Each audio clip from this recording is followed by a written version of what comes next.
ಎಲ್ರಿಗೂ ನಮಸ್ಕಾರ. ಇವತ್ತಿನ ಈ ಒಂದು ವಿಡಿಯೋದಲ್ಲಿ PM ಸೂರ್ಯಘರ್ ಮುಫ್ತ್ ಬಿಜ್ಲಿ ಯೋಜನೆ ಸೆಕೆಂಡ್ ಫೇಸ್ ರಿಜಿಸ್ಟ್ರೇಷನ್ ಪ್ರೊಸೆಸನ್ನು ಯಾವ ಥರ ಅಪ್ಲೈ ಮಾಡಬೇಕು ಅನ್ನೋದನ್ನು ಈ ಒಂದು ವಿಡಿಯೋದಲ್ಲಿ ತಿಳಿಸ್ಕೊಡ್ತೇನೆ. ಈಗಾಗಲೇ PM ಸೂರ್ಯಘರ್ ಮುಫ್ತ್ ಬಿಜ್ಲಿ ಯೋಜನೆ ಬಗ್ಗೆ ಈ ಹಿಂದೆ ಒಂದು ವಿಡಿಯೋ ಮಾಡಿದ್ದೇನೆ. ಅದರ ಲಿಂಕ್ ಕೂಡ ಡಿಸ್ಕ್ರಿಪ್ಷನ್ ಬಾಕ್ಸಲ್ಲಿದೆ. ಯಾರೆಲ್ಲ ಅಪ್ಲೈ ಮಾಡ್ಬೋದು, ಏನೆಲ್ಲ ಬೆನಿಫಿಟ್ಸ್ ಇದೆ, ಎಷ್ಟು ಕಿಲೋವ್ಯಾಟ್ಗೆ ಎಷ್ಟು ಗೌರ್ಮೆಂಟಿಂದ ಸಬ್ಸಿಡಿ ಸಿಗುತ್ತೆ ಅನ್ನೋದನ್ನು ಕಂಪ್ಲೀಟಾಗಿ ಆ ಒಂದು ಇನ್ಫಾರ್ಮೇಷನನ್ನು ಆ ಒಂದು ವಿಡಿಯೋದಲ್ಲಿ ತಿಳಿಸ್ಕೊಟ್ಟಿದ್ದೇನೆ. ಆ ವಿಡಿಯೋದ ಲಿಂಕ್ ಡಿಸ್ಕ್ರಿಪ್ಷನ್ ಬಾಕ್ಸಲ್ಲಿ ಇದೆ. ಸೊ ನಾನೀಗ ವಿಡಿಯೋನ ಶುರು ಮಾಡ್ತೇನೆ, ಪ್ರೊಸೀಜರ್ ಹೇಗೆ ಅಂತ. ಸೊ ಮೊದಲನೇದಾಗಿ ಈ ಒಂದು ಒಂದು ಬ್ರೌಸರನ್ನು ಓಪನ್ ಮಾಡಿಕೊಂಡು ನೀವು ಈ ಒಂದು ಲಿಂಕನ್ನು ಸರ್ಚ್ ಮಾಡಬೇಕಾಗತ್ತೆ ಗೂಗಲಲ್ಲಿ. ಸೊ API PM ಸೂರ್ಯ ಬಿಜ್ಲಿ ಯೋಜನೆ .in ಅಂತ ಸರ್ಚ್ ಮಾಡಿದರೆ ನಿಮಗೆ ಈ ಥರ ಒಂದು ಇಂಟರ್ಫೇಸ್ ಓಪನ್ ಆಗುತ್ತೆ. ಸೊ ಈ ಥರ ಒಂದು ಇಂಟರ್ಫೇಸ್ ಓಪನ್ ಮಾಡಿದ ಮೇಲೆ ಇಲ್ಲಿ ಕ್ಲಿಕ್ ಆನ್ ಇದು ಲಾಗಿನ್ ವಿತ್ ಡಿಜಿಟಲ್ ಸೇವಾ ಪೋರ್ಟಲ್ ಅಂತ ಇದೆ.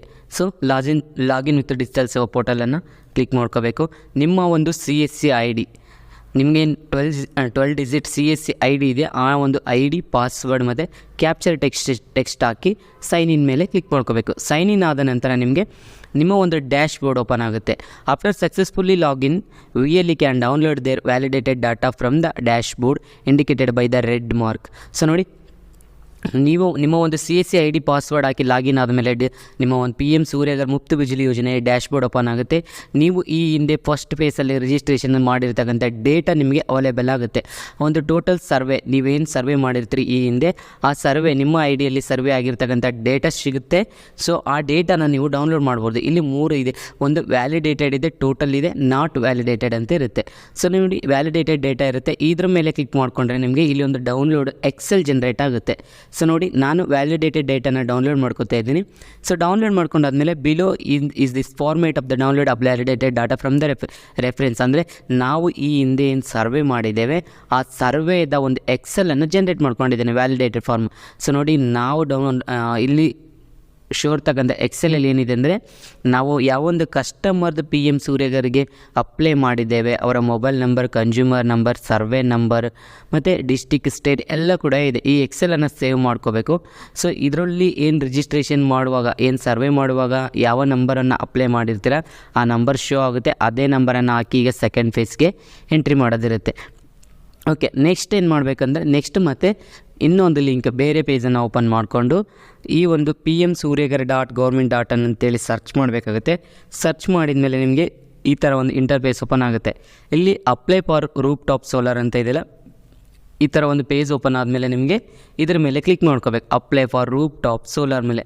ಸೊ ಇದ್ರ ಮೇಲೆ ಕ್ಲಿಕ್ ಮಾಡಿದ್ಮೇಲೆ ನಿಮಗೆ ನೆಕ್ಸ್ಟ್ ಈ ಥರ ಒಂದು ಇಂಟರ್ಫೇಸ್ ಓಪನ್ ಆಗುತ್ತೆ. After click on the apply for roof top ಆದಮೇಲೆ login and utilise the consumers mobile number provided during the survey for verification OTP ಅಂತ. ಅಂದರೆ ನೀವು ಈ ಹಿಂದೆ ಏನು ಸರ್ವೆ ಮಾಡಿದಿರಲ್ಲ, ಆ ಸರ್ವೆ ಮಾಡುವಾಗ ಯಾವೊಂದು ಮೊಬೈಲ್ ನಂಬರನ್ನು ಯೂಸ್ ಮಾಡಿದಿರಿ ಆ ಒಂದು ಮೊಬೈಲ್ ನಂಬರನ್ನು ಇಟ್ಕೊಂಡು ಲಾಗಿನ್ ಅಂತ ಇದೆಯಲ್ಲ, ಇಲ್ಲಿ ರಿಜಿಸ್ಟರ್ಡ್ ಮೊಬೈಲ್ ನಂಬರ್ ಅಂದರೆ ನೀವು ಸರ್ವೆ ಮಾಡುವಾಗ ಬಳಸಿರ್ತಕ್ಕಂಥ ಮೊಬೈಲ್ ನಂಬರನ್ನೇ ಹಾಕಬೇಕಾಗುತ್ತೆ. ಇಲ್ಲಿ ಮೊಬೈಲ್ ನಂಬರನ್ನು ಹಾಕಿ ಇಲ್ಲಿರ್ತಕ್ಕಂಥ ಕ್ಯಾಪ್ಚರನ್ನು ಹಾಕಿ ಲಾಗಿನ್ ಆಗಬೇಕಾಗುತ್ತೆ. ಸೊ ನೋಡಿ, ಈ ಒಂದು ವೇಳೆ ನೀವು ಹೊಸದಾಗಿ ಏನಾದರೂ ರಿಜಿಸ್ಟ್ರೇಷನ್ ಮಾಡಬೇಕು ಅಂದ್ಕೊಂಡ್ರೆ ಅಂದರೆ ಏನು ಸಿಂಪಲ್ ಇದೆ, ಇಲ್ಲಿ ಪಕ್ಕದಲ್ಲೇ ರಿಜಿಸ್ಟ್ರೇಷನ್ ಅಂತ ಇದೆ. ರಿಜಿಸ್ಟ್ರೇಷನ್ ಮೇಲೆ ಕ್ಲಿಕ್ ಮಾಡಿಕೊಂಡು ಮೊಬೈಲ್ ನಂಬರನ್ನು ಹಾಕಿ ರಿಕ್ವೈರ್ಡ್ ಡೇಟಾ ಕೇಳುತ್ತೆ, ಡೇಟಾನ ಹಾಕಿ ನೀವು ರಿಜಿಸ್ಟ್ರೇಷನ್ ಮಾಡ್ಕೋಬೋದು. ರಿಜಿಸ್ಟ್ರೇಷನ್ ಮಾಡ್ಕೊಂಡ್ಮೇಲೆ ನೀವು ಮತ್ತೆ ಅದೇ ನಂಬರನ್ನು ಹಾಕಿ ಲಾಗಿನ್ ಆಗ್ಬೋದು. ಗೊತ್ತಾಯ್ತಾ? ಸೊ ಈ ಹಿಂದೆ ವ್ಯಾಲಿಡೇಟೆಡ್ ಡೇಟಾನ ಈಗ ಎಕ್ಸೆಲ್ ಮಾಡ್ಕೊಂಡಿದ್ರೆ ಅದರಲ್ಲಿರೋದನ್ನು ಈಗ ನಾವು ಸೆಕೆಂಡ್ ಫೇಸ್ ಮಾಡ್ತಾ ಇದ್ದೀವಿ. ಸೊ ರಿಜಿಸ್ಟರ್ಡ್ ಮೊಬೈಲ್ ನಂಬರ್ ಹಾಕೋದು, ಕ್ಯಾಪ್ಚರ್ ಟೆಕ್ಸ್ಟ್ ಹಾಕಿ ನೆಕ್ಸ್ಟ್ ಕೊಡಬೇಕು. ಸೊ ನೆಕ್ಸ್ಟ್ ಕೊಟ್ಟಾದಮೇಲೆ ನಿಮಗೆ OTP ಬರುತ್ತೆ. ಆ ಒಂದು ರಿಜಿಸ್ಟರ್ಡ್ ಮೊಬೈಲ್ ನಂಬರ್ಗೆ OTP ಬರುತ್ತೆ. ಆ ಕಸ್ಟಮರ್ಗೆ ಕೇಳಿಕೊಂಡು OTPನ ಹಾಕಿ ಲಾಗಿನ್ ಆಗಬೇಕು. ಸೊ ಲಾಗಿನ್ ಮೇಲೆ ಕ್ಲಿಕ್ ಮಾಡ್ಕೊಂಡ್ಮೇಲೆ ನಿಮಗೆ apply for roof top solar ಅಂತ ಈ ಥರ ಒಂದು ಇಂಟರ್ಫೇಸ್ ಬರುತ್ತೆ, ಡಿಯರ್ ಅಪ್ಲಿಕೆಂಟ್ ಅಂತ ಹೇಳಿ. ಸೊ ನೆಕ್ಸ್ಟ್ ಇಲ್ಲಿ ಪ್ರೊಸೀಡ್ ಮೇಲೆ ಕ್ಲಿಕ್ ಮಾಡ್ಕೋಬೇಕು. ಪ್ರೊಸೀಡ್ ಮೇಲೆ ಕ್ಲಿಕ್ ಮಾಡ್ಕೊಂಡ್ಮೇಲೆ ನಿಮಗೆ ಈ ಥರ apply for the roof top solar installation ಅಂತೇಳಿ ಫುಲ್ ಡೀಟೇಲ್ಸನ್ನು, ಒಂದು ಸ್ವಲ್ಪ ಲೆಂತಿ ಪ್ರೊಸೀಜರ್ ಇದೆ ಇದೊಂದು. ಸೊ ಇದರಲ್ಲಿ ರಿಕ್ವೈರ್ಡ್ ಡೇಟಾ ಕೇಳುತ್ತೆ, details of the applicant, details, village, district ಎಲ್ಲ ಕೇಳುತ್ತೆ, ಸರ್ವೆ ನಂಬರು, ಸಿಟಿ. ಸೊ ಇಲ್ಲಿ ಕೇಳಿರ್ತಕ್ಕಂಥ ಡೇಟಾನ ಅಪ್ಲೈ ಮಾಡಬೇಕು. ಸೊ ಎಂಟರ್ ಮಾಡಿ ಹಾಗೆ ಸ್ಕ್ರೋಲ್ ಡೌನ್ ಮಾಡಿದ್ರೆ ನಿಮಗೆ next electricity distribution company details ಅಂತ ಕೇಳುತ್ತೆ. ಸೊ ನಿಮ್ಮ ಒಂದು ಕರೆಂಟ್ ಸರಬರಾಜು ಯಾವ್ದು ಮಾಡುತ್ತಲ್ಲ, ಮೆಸ್ಕಾಮ್, ಜೆಸ್ಕಾಮ್, ಎಸ್ಕಾಮ್. ಸೊ ನಿಮ್ಮದು ಒಂದು ಯಾವ್ದು ಬರುತ್ತೆ ಅದನ್ನು ಎಂಟ್ರಿ ಮಾಡಬೇಕಾಗುತ್ತೆ. ಸೊ ನೆಕ್ಸ್ಟು ಡಿಸ್ಟ್ರಿಬ್ಯೂಷನ್ ಅದಾಯಿತು. ಅದಾದಮೇಲೆ ಕಾಂಟ್ಯಾಕ್ಟ್ ಡೀಟೇಲ್ಸ್ ಇರುತ್ತೆ. ಸೊ ಅದನ್ನೆಲ್ಲ ಇಲ್ಲಿ ಕೇಳಿರ್ತಕ್ಕಂಥ ರಿಕ್ವೈರ್ಡ್ ಡೀಟೇಲ್ಸನ್ನು ಫಿಲ್ ಮಾಡಬೇಕು. ಸೊ ಫಿಲ್ ಮಾಡಿ ಆದ ತಕ್ಷಣ ನೆಕ್ಸ್ಟ್ ನೀವು ಸೇವ್ ಆ್ಯಂಡ್ ನೆಕ್ಸ್ಟ್ ಅಂತ ಕೊಡಬೇಕು. ಸೊ ಅದು ಕೊಟ್ಟಾದ ತಕ್ಷಣ ನನಗೆ apply for roof solar top installation ಅಂತ ಇದೆಯಲ್ಲ, ಸೊ ನೋಡಿ ಇಲ್ಲೇನಿದೆ ನೆಕ್ಸ್ಟ್ ಸ್ಟೆಪ್ಪಲ್ಲಿ ಕರೆಂಟ್ ಬಿಲ್ಲನ್ನು ಅಪ್ಲೈ ಮಾಡೋದಿರುತ್ತೆ. ಸೊ ನಿಮಗೆ ಲಾಸ್ಟ್ 6 ಮಂತ್ಸಲ್ಲಿ ಒನ್ಸ್ ಕಂಪ್ಲೀಟೆಡ್ ಅಂದರೆ ಲಾಸ್ಟ್ 6 ಮಂತಲ್ಲಿ ನೀವೇನಾದರೂ 6 ಮಂತಿಂದ ಕರೆಂಟ್ ಬಿಲ್ಲನ್ನು ಯಾವುದಾದ್ರೂ ಅಪ್ಲೋಡ್ ಮಾಡಬೇಕಾಗುತ್ತೆ. ಸೊ ಅದನ್ನು ಫೋಟೋನ ತೆಗೆದು ಅಥವಾ ಸ್ಕ್ಯಾನ್ ಮಾಡ್ಕೊಂಡಾದರೂ ಅಪ್ಲೋಡ್ ಅಂತ ಇದೆಯಲ್ಲ, ಈ ಅಪ್ಲೋಡ್ ಮೇಲೆ ಕ್ಲಿಕ್ ಮಾಡ್ಕೋಬೇಕು. ಅಪ್ಲೋಡ್ ಮೇಲೆ ಕ್ಲಿಕ್ ಮಾಡಿದ್ಮೇಲೆ ನೆಕ್ಸ್ಟು ಇಲ್ಲಿ ಆರು sure want to submit the application ಅಂತ ಕೇಳ್ತಾ ಇದೆ. ಎಸ್ ಕೊಡಿ ಅಥವಾ ಓಕೆ ಅಂತ ಇದೆಯಲ್ಲ, ಓಕೆ ಕ್ಲಿಕ್ ಮಾಡಿ. ಸೊ ಓಕೆ ಕ್ಲಿಕ್ ಮಾಡಿದ್ಮೇಲೆ ನಿಮಗೆ ಇಲ್ಲಿ ಒಂದಿಷ್ಟು ಡೀಟೇಲ್ಸ್ ಶೋ ಆಗುತ್ತೆ. ಸೊ ಅದಾದಮೇಲೆ ಇಲ್ಲಿ ಎಡಿಟ್ ಏನಾದರೂ ಇದ್ದರೆ ಕರೆಕ್ಷನ್ಸ್ ಮಾಡ್ಕೊಳ್ಳಿ, ಇಲ್ಲ ಅಂದರೆ ನೆಕ್ಸ್ಟ್ ಸೇವ್ ಕೊಟ್ಬಿಡಿ. ಸೊ ಸೇವ್ ಕೊಟ್ಟಾದಮೇಲೆ ನಿಮಗೆ ಇಲ್ಲಿ ಒಂದು ಟೋಕನ್ ನಂಬರ್ ಜನ್ರೇಟ್ ಆಗುತ್ತೆ, ಒಂದು ಅಕ್ನಾಲೇಜ್ಮೆಂಟ್ ನಂಬರ್ ಜನ್ರೇಟ್ ಆಗುತ್ತೆ.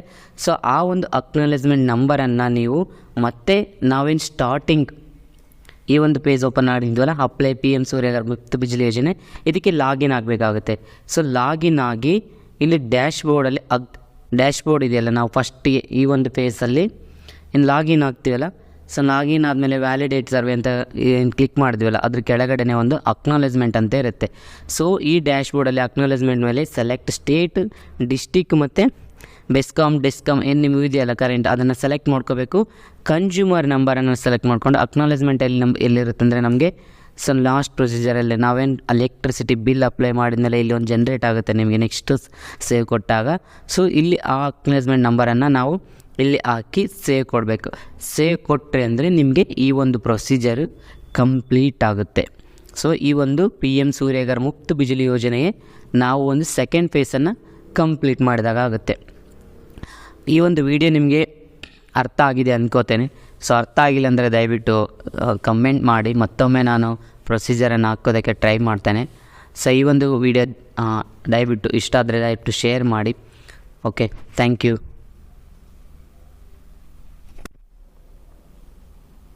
I think all in the cool